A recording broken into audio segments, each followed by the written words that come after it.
Sahabat muslim dimanapun Anda berada, setiap orang tentu tidak ingin berpisah dengan yang ia cintai. Di antara yang banyak dicintai oleh orang adalah harta. Dengan menginfakkan harta di jalan Allah, maka kita tidak akan berpisah dengan harta kita selama-lamanya. Di tempat ini sedang dibangun pondok pesantren Tahfidzul Quran. Silahkan Anda bisa menitipkan infak terbaik Anda di tempat terbaik ini. Barakallahu fikum. A'udzu billahi minasyaitonir rajim. Nah, hadis tersebut yang menyampaikan dari Rasulullah pada kita hanya seorang, yaitu Umar ibnul Khattab. Nah, nanti hadis tersebut dibukukan dalam kitab-kitab hadis. Para mukharrij yang mengeluarkan hadis-hadis ini banyak sekali ya yang mendapatkan hadis tersebut dan menulisnya dalam kitab mereka.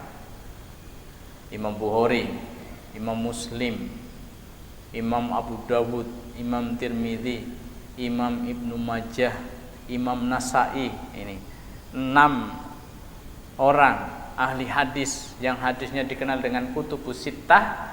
Kitab 6 ya, kitab hadis yang 6 semuanya meriwayatkan hadis ini. Jadi soal kesohihannya tidak perlu diragukan. Ini hadis yang sangat kuat. Nah, nama-nama tadi ada Imam Bukhari, Imam Muslim, Imam Abu Dawud, Imam Nasai, Imam Tirmidzi. Siapa mereka? Mungkin kita sering dengar rawahu Bukhari, hadis riwayat Bukhari. Siapa itu Imam Bukhari? Malam hari ini kita akan mengenal sedikit salah satu profil dari ulama hadis. Ulama hadis yang paling terkenal adalah Imam Bukhari. Lah kalau Imam Ahmad, Imam Syafi'i, Imam Malik, Imam Hambali, Imam Hanafi itu siapa mereka? Mereka itu ulama-ulama madhab. Ulama-ulama madhab fikih rata-rata. Lebih dulu mana ulama madhab dengan ulama hadis? Hidupnya lebih dulu siapa? Lebih dulu ulama madhab. Jadi Imam Abu Hanifah, Imam Maliki, Imam Malik ya, kemudian Imam Syafi'i, Imam Ahmad itu lebih tua daripada Imam Bukhari, Imam Muslim, Imam Ibnu Majah, Abu Dawud, Tirmidzi, Nasa'i. Lebih tua. Tapi Imam Bukhari termasuk ketemu dengan Imam Ahmad. Imam Bukhari itu muridnya Imam Ahmad ya. Salah satu guru Imam Bukhari adalah Imam Ahmad. Nah, kalau Imam Ahmad itu semacam transisi. Beliau dikenal ahli hadis, punya musnad namanya, punya kitab hadis Musnad Ahmad ya. Kemudian juga beliau dikenal sebagai ulama madhab, ahli fikih. Ini Imam Ahmad. Seperti masa peralihan, hadisnya sangat banyak. Beliau sering mengatakan hafidtu alfi hadisin. Aku hafal 1000 kali 1000 hadis. 1000 kali 1000 berapa? 1 juta. Ndole 6 kan 1 juta ya. Aku hafal 1 juta hadis. Itu kata Imam Ahmad. Nah, salah satu muridnya Imam Bukhari. Imam Bukhari hafal berapa hadis? Imam Bukhari itu hafal hadis sahih 100.000. 100.000 hadis sahih. Beliau hafal. Kemudian beliau hafal hadis dhaif, hadis lemah 200.000. 200.000. Dan beliau mengatakan, tidaklah aku mengenal hadis kecuali aku hafal sanadnya. Jadi hadis beliau itu tidak hanya hafal innamal amalu binniyat gitu ya, tidak, tapi dari mana, dari gurunya yang pertama sampai kepada sahabat, sampai kepada Rasulullah, beliau hafal semua hadis, beliau hafal ke orang-orangnya itu. Nah, ini Imam Bukhari, otaknya kayak apa itu ya, Insya Allah. Luar biasa. Wong beliau itu kalau baca sekali itu langsung hafal. Lihat sekali baca langsung hafal. Ini Imam Bukhari. Kayak Imam Syafi'i juga seperti itu. Imam Syafi'i itu kalau baca buku kan kayak gini ya, 2 halaman. Kalau baca halaman yang sini tutup dulu, biar fokus begini, sudah hafal, baru pindah ke sini. Karena begitu lihat hafal. Ini biar kita tahu kualitas ulama-ulama kita seperti apa. Mbok atau banget karo dewek. Jangankan dewek, ulama kita yang kita anggap ulama hari ini coba siapa?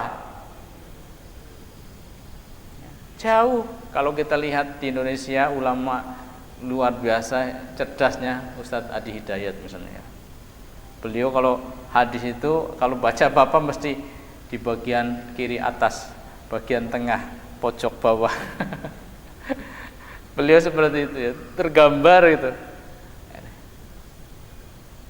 Nah, sekelas apa beliau kalau dibandingkan dengan ulama-ulama seperti ini? Ya jauh, belum ada apa-apanya. Ya, belum ada apa-apanya. Jelas belum ada apa-apanya. Ini jangan remehkan ulama-ulama Islam. Biar kita tahu ya, ternyata ilmu yang sampai kepada kita dibawa oleh orang-orang seperti itu tuh. Dari Rasulullah SAW kepada sahabat, kemudian dilanjutkan oleh para ulama-ulama dengan kualitas seperti itu. Ini hafalan beliau luar biasa. Beliau pernah dalam satu perjalanan lihat ada 2 orang sedang bertengkar kayak apa? Padu gitu ya, adu mulut. Bukan gelut, adu mulut. Padu gitu. Bahasanya pakai bahasa lokal. Imam Bukhari nggak paham itu bahasa apa itu. Ya. Nah, terus saat ada penengah. Nah, penengah itu kan butuh saksi. Saksinya mana? Siapa yang lihat kalian sedang bertengkar? Itu tuh. Itu ternyata Imam Bukhari. Imam Bukhari jadi saksi. Dia nggak tahu bahasa. Nah, terus bagaimana? Ya saya nggak paham bahasa mereka, tapi saya dengar tadi yang ini bilang begini. Terus ini nimpali begini. Yang ini ngomong lagi begini. Jadi kayak rekaman misalnya. Nggak tahu mananya tapi bisa keluar. Masya Allah. Gimana coba? Ya Allah. Ini yang seperti Imam Bukhari bukan beliau sendiri, banyak. Tapi memang beliau sangat luar biasa. Beliau pernah diuji. Ceritanya kan orang-orang pada heran ya, atau pada menyaksikan apa ya sehebat itu. Ketika beliau sampai di Baghdad, ada 10 ulama hadis Baghdad ingin ngetes kehebatan Imam Bukhari. Benar tidak itu orang hadisnya sangat kuat. Nah, masing-masing dari 10 orang membawa 10 hadis. Disaksikan oleh orang banyak untuk membuktikan bahwa Imam Bukhari itu benar-benar ahli hadis di saat usianya yang masih sangat muda. Nah, sudah majelis dikumpulkan ya seperti ini, kemudian 10 ulama hadis itu sudah siap, Imam Bukhari sudah ada di situ. Masing-masing dari satu orang itu mengajukan 10 hadis. Ya. Saya akan menyampaikan 10 hadis. Kamu katakan tahu enggak tentang hadis ini? Pertama hadis A. Ya, bunyinya seperti ini. Yang menyampaikan hadis sanadnya fulan. Jajal, kau ngerti apa ora? Gitu ya. Terus Imam Bukhari bilang apa? Aku orang ngerti. Gitu. Loh, dene orang ngerti. Orang yang hadir mungkin, loh, jere hebat, mainin orang ngerti gitu. Terus hadis kedua, hadisnya ini bunyinya, jalurnya, riwayatnya ini dari fulan. Kau ngerti ora? Aku tidak tahu. Hadis ketiga Imam Bukhari nggak tahu. Hadis keempat Imam Bukhari juga nggak tahu. Terus gantian ulama liane membawakan 10 hadis juga. Sekarang saya akan ngetes Anda. Coba Anda tahu nggak hadis ini? Ini riwayatnya ini. Ya. Imam Bukhari jawab tidak tahu. Jadi semua yang disampaikan Imam Bukhari jawab tidak tahu. Orang-orang, oh berarti cuman hoak gitu. Mungkin seperti itu. Nah, terus Imam Bukhari begini. Imam Bukhari langsung mengatakan begini. Hadis yang pertama yang berbunyi ini itu sanadnya bukan itu. Itu sanad untuk hadis yang ketiga itu. Nah, yang ketiga itu untuk yang keempat. Nah, terus dia jawab semua 100 hadis itu, dikembalikan sanadnya. Ternyata 10 ulama itu dengan 100 hadis itu sanadnya sudah ditukar-tukar, diacak-acak. Gitu. Tapi Imam Bukhari tahu itu persis dan dikembalikan. Ya, ini yang nomor 100 itu sanadnya yang ini, yang ada di nomor 93 misalkan. Masya Allah, baru orang pada oh ternyata. Ya mungkin bagi Imam Bukhari 100 hadis enteng gitu kan. Tapi yang orang ulama pun heran takjub itu Imam Bukhari dari awal langsung mengenali ini jebakan, ini orang kayaknya mau. Nah itu hebatnya. Dan bukan sekali itu, beliau pernah disamarkan itu 400 para penuntut ilmu hadis ingin ngerjain Imam Bukhari. 400 itu. Ya, ngacak-ngacak hadis, kemudian Imam Bukhari bisa ya, menjabarkan bagaimana hadis ini, bagaimana rawinya. Jadi soal hadis beliau tidak diragukan. Setiap kali mau menyusun bab, per bab beliau sholat dulu. Dalam Sahih Bukhari itu beliau sholat dulu, istikharah, minta petunjuk pada Allah Subhanahu wa Ta'ala, ya. Minta diberi hidayah, baru ditulis, sehingga hadis Sahih Imam Bukhari menjadi kitab rujukan pertama setelah Al-Quran. Semua ulama menerima bahwa kitab paling sahih setelah Al-Quran, kalau Al-Quran jelas dijamin ya, yang paling sahih setelah Al-Quran adalah Sahih Bukhari. Masya Allah. Jamaah yang dimuliakan oleh Allah Subhanahu wa Ta'ala. Siapa sih beliau itu? Kok begitu hebatnya? Wong endi kae jane gitu. Wong Karang Tawang apa wong Temu Giring? Wong Temu Giring ada yang kayak gitu? Yang paling cerdas di Karang Tawang siapa? Sing ranking siji terus. Ya tetap belum ada apa-apanya itu ya. Insyaallah otaknya kayak apa gitu.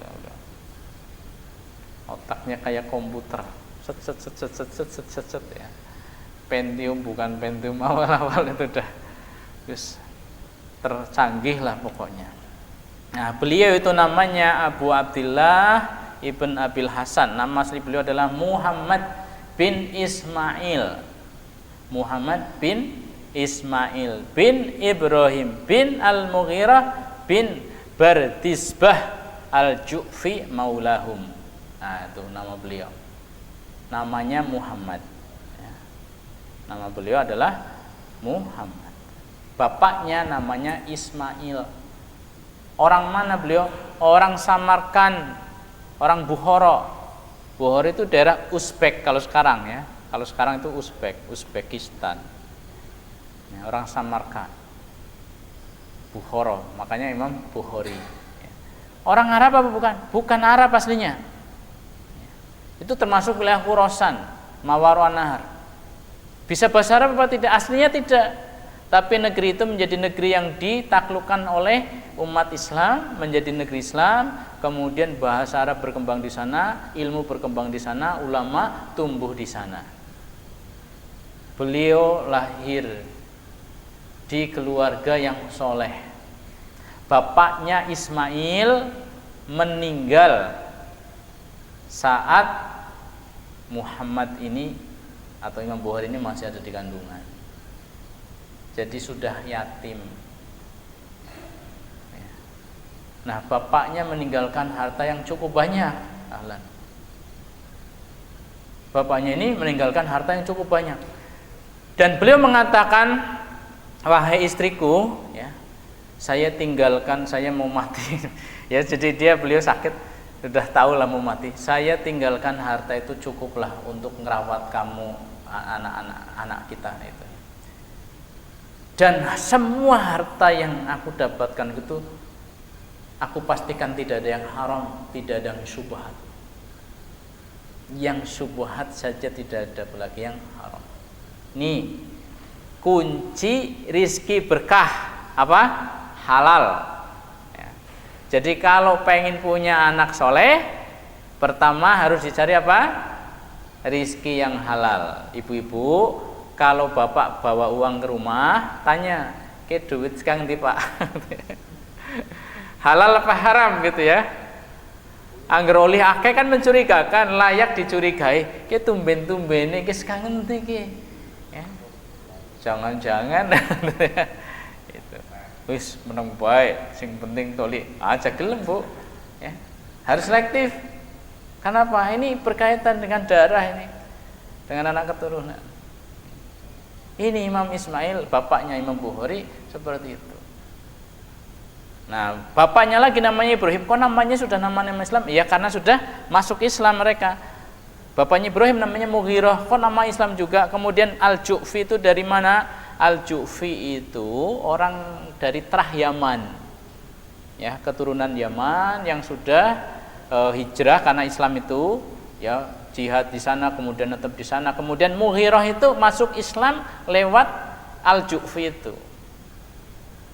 Nah, sehingga nanti nasabnya diikutkan pada Al-Ju'fi, nasab Yaman, nasab yang Islam, nggak apa-apa. Ya itu biasa orang-orang Arab kayak gitu. Ya, orang-orang Arab itu kalau ada kabilah kecil biasanya jadi mangsa oleh kabilah-kabilah besar, maka dia akan ikut gabung pada kabilah besar biar terlindungi. Ya. Maka statusnya nanti jadi maula, al-wala istilahnya, ada hubungan perwalaan. Seperti tadi ada Yasir, bapaknya Ammar, itu aslinya orang merdeka, tapi dia pelarian dari tempat jauh, kemudian masuk Mekah akhirnya gabung ke kabilah atau ke Bani Makhzum itu. Nah, di situ akhirnya dia ada perwalaan, kemudian di situ dinikahkan dengan budak, akhirnya lahir anak Ammar itu budak statusnya. Yasir sendiri bukan budak. Ini tentang Al-Ju'fi, ya, itu adalah nasab aslinya dari Yaman, keluarga Imam Bukhari seperti itu. Nah, ibunya itu seorang yang sangat solihah. Jadi beliau perhatian sekali dengan anaknya. Amanat benih yang ditinggalkan oleh sang suami tidak dia sia-siakan. Dia fokus ngrumat anak, nggak mikir pengen bojo maning. Tuh, nggak kepikiran, fokus rumah anak. Nah, qadarullah Imam Bukhari itu saat kecil itu sakit mata sampai buta. Matanya buta. Ya cukup lama. Nggak bisa melihat. Ibunya berdoa terus gitu ya. Ya Allah, anakku ya, kembalikanlah penglihatannya. Sampai nangis-nangis dalam doanya. Ini doa seorang ibu untuk anaknya. Beliau salah satu wali lah ibaratnya, ibunya Imam Bukhari. Beliau akhirnya setelah sholat tahajud, ya setelah berdoa, tertidur, kemudian dalam tidurnya beliau ketemu Nabi Ibrahim. Oh, jauh banget ya, ketemu Nabi Ibrahim. Kemudian Nabi Ibrahim bilang kepada ibunya Imam Bukhari ini, apa yang kamu minta, tangisanmu ya, agar anakmu bisa melihat kembali telah diijabah oleh Allah. Ya, gitu. Dalam mimpinya. Senang banget ya. Seperti itu. Nah, terus begitu ketemu Imam Bukhari, ternyata Imam Bukhari sudah melek, sudah bisa weruh. Sembuh. Masya Allah. Ini ajaib sekali. Ini salah satu karomah ya. Doa seorang ibu. Jamaah yang dimuliakan oleh Allah Subhanahu wa taala. Beliau lahir di hari Jumat. Ini lahirnya. Setelah Jumatan lah kurang lebih ya. Tahunnya kapan? Di bulan Syawal tanggal 13 Tahunnya kapan?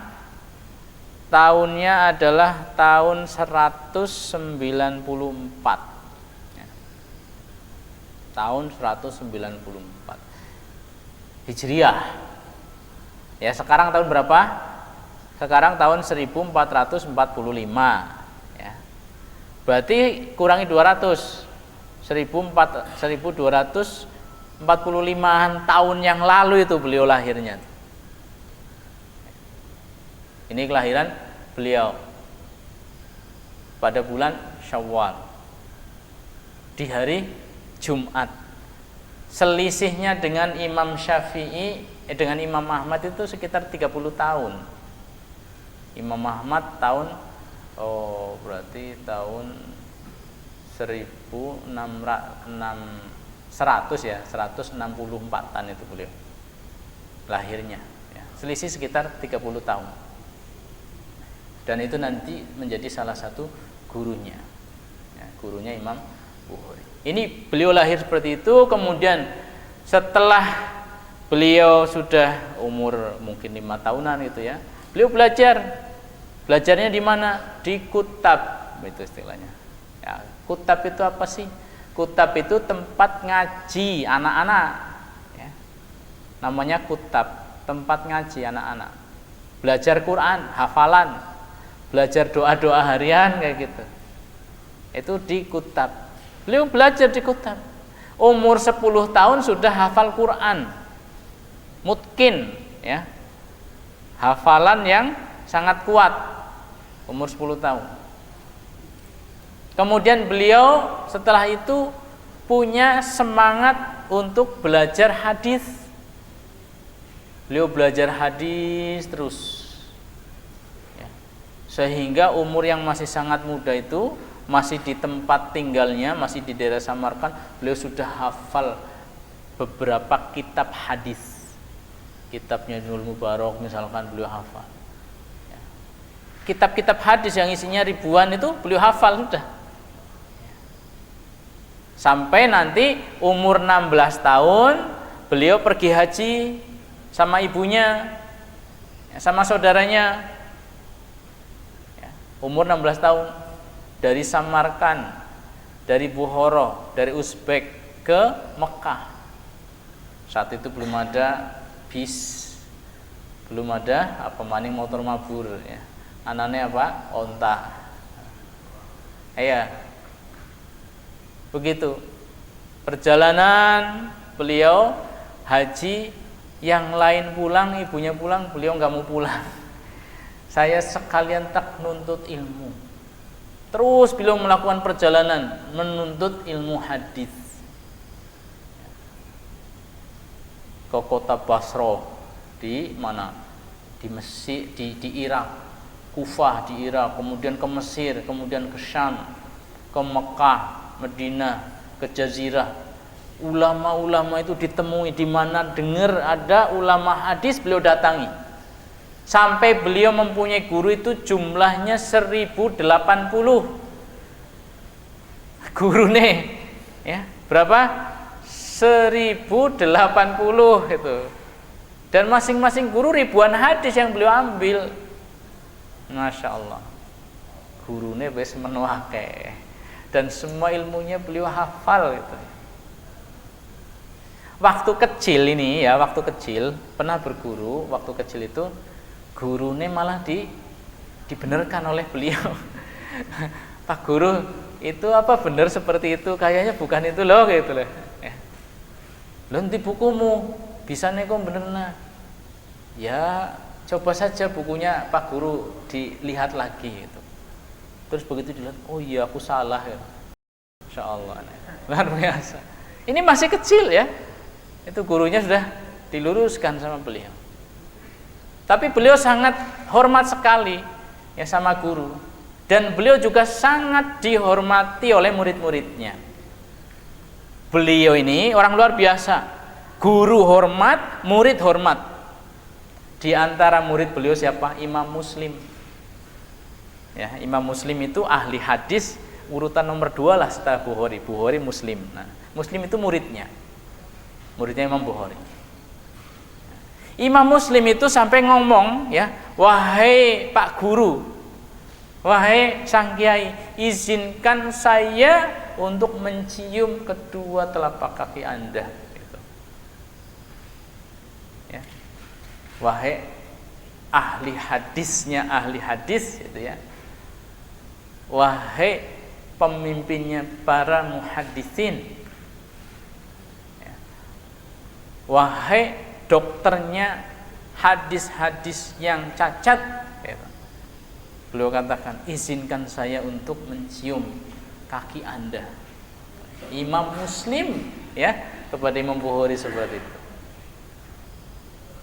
Nah, gurunya beliau, salah satu gurunya beliau juga sangat cinta sama dia. Pernah beliau dikenal sama murid-murid yang lain itu pelit, kalau ngasih hadis nggak banyak-banyak gitu ya. Ya kadang suka gitu. Jadi pengennya 100 hadis dikasihkan langsung, paling ngasih 10 itu. Pas ada Imam Bukhari, mereka para murid-murid yang lain bilang, Bukhari, ya namanya siapa, Muhammad, Anda kan sangat disayang sama itu, tolonglah sampaikan sama Pak Yai, tambah lagi hadisnya gitu, biar kita sekali jalan dapat banyak gitu kan, tambah lagi lah gitu. Akhirnya Bukhari mau tuh, Pak Kiai, ini teman-teman pada minta tambahan hadis ya, sampaikan lagi. Terus Pak Kiai itu minta tolong pada pembantunya, jariahnya, tolong ambilkan itu kantong dirham, kantong dinar, kantong duit ya, bawa sini. Nah, terus sama Pak Kiai dikasihkan sama Bukhari, nih bagi sama mereka tuh. Duitnya bagi, emas itu dinar ya, emas bagi sama mereka. Wahai Kiai, mereka nggak minta duit, minta hadis gitu. Kenapa dikasih duit? Terus Pak Kiai bilang, itu tambahan ya, duitnya tambahan, hadisnya tekweing kok gitu ya. Hadisnya dikasih, ini duit tambahan. Kenapa ya Kiai gitu? Kok bisa seperti ini? Ini karena kamu gitu, Masya Allah. Karena kamu yang minta ya, saya tambah itu. Kamu minta ya, karena kamu yang minta, saya tidak hanya memenuhi permintaan kamu, saya tambah malah, saya kasih. Kamu minta cuma hadis, saya kasih hadis sama uang gitu. Yang biasanya pelit ini malah dikasih tambahan. Karena apa? Sayangnya kepada muridnya. Jamaah yang dimuliakan oleh Allah Subhanahu wa taala. Lihat ya bagaimana orang-orang luar biasa. Bagaimana ibadah beliau, jamaah sekalian. Ya kita contoh saja sholat ya. Beliau sholat kalau Ramadan misalnya, ya seperti kita sholat bareng-bareng jamaah, dan gak banyak-banyak yang dibaca. Paling 1 rakaat baca 20 ayat kayak gitu. Karena apa? Untuk orang awam. Tapi nanti beliau tengah malam sholat lagi. Dan satu malamnya itu kalau bulan Ramadan beliau membaca 1/3 Quran. Ya. Satu malamnya baca 1/3 Quran, sehingga 3 malam itu khatam 1 kali. Pas sahur itu khatam, 3 kali sehari khatam ya, itu malamnya ya. Siangnya bagaimana? Siangnya beliau khatam tiap hari. Jadi pagi baca, nanti sore maghrib itu khatam. Itu di bulan Ramadan ya beliau. Ini di tengah kesibukan beliau harus mengumpulkan hadis begitu, harus mengajarkan hadis ya, di bulan Ramadan beliau masih bisa menghatamkan Al-Quran tiap hari 1 kali di siangnya, kemudian di malamnya 3 kali, 3 malam sekali hatam. Insyaallah. Gimana coba? Atau banget mbok karo dewek? Ya. Oke, baina sama wasumur ya, antara langit dengan sumur sing paling jero gitu ya. Naik permukaan bumi kan di sini. Ini sing jero maning gitu. Ini biar kita tahu ulama kita itu seperti apa gitu. Agama ini seperti apa, dibawa oleh orang-orang seperti itu, insyaallah. Beliau juga orang yang sangat hati-hati. Beliau punya buku tentang jarh wa ta'dil, tentang penilaian terhadap para ulama. Dan beliau itu sopan sekali ya. Beliau itu sopan sekali. Ya kadang itu kan dibutuhkan jarh wa ta'dil itu untuk diketahui ini orang pendusta atau tidak. Beliau menghindari kalimat-kalimat yang langsung menohok. Ya, beliau paling mengatakan mungkarul hadis, misalnya hadisnya mungkar, hadisnya perlu ditinjau kembali kayak gitu. Jarang sekali mengatakan ini pendusta, ini mudallas, ini suka menutup-nutupi misalnya. Jarang sekali beliau bilang begitu.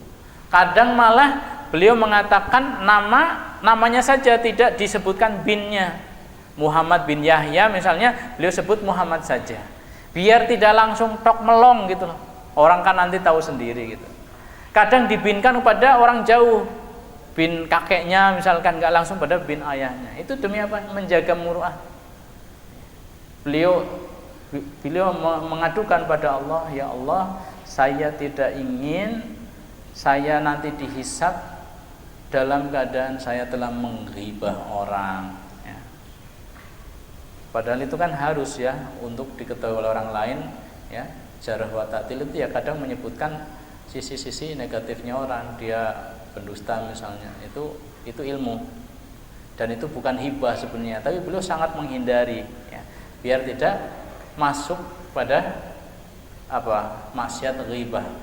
Jamaah yang dilakukan oleh Allah Subhanahu wa taala, itu kurang lebih tentang beliau. Kemudian di akhir hayatnya beliau pulang ke negerinya karena di sana ada keluarganya. Imam Ahmad sangat menyayangkan beliau ya balik ke kampungnya, tapi akhirnya beliau balik ke kampungnya. Kemudian sebelum meninggalnya beliau sakit. Beliau sakit dan berharap bisa segera bertemu Allah Subhanahu wa taala. Akhirnya Allah kabulkan. Beliau meninggal persis malam takbiran. Ya.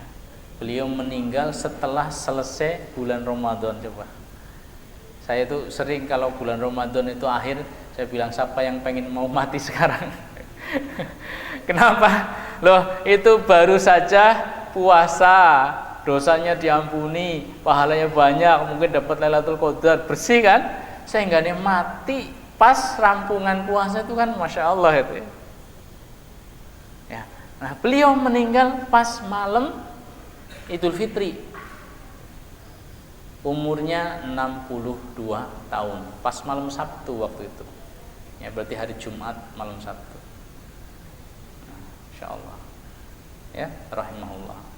Semoga akan lahir Imam Bukhari di zaman ini ya, amin ya rabbal alamin. Itu syarat kejayaan Islam kan, bagaimana orang-orang Islamnya itu yang tangguh-tangguh itu kan, bagaimana generasi seperti itu bisa lahir kembali, pasti kejayaan Islam akan tercipta kembali, amin ya rabbal alamin.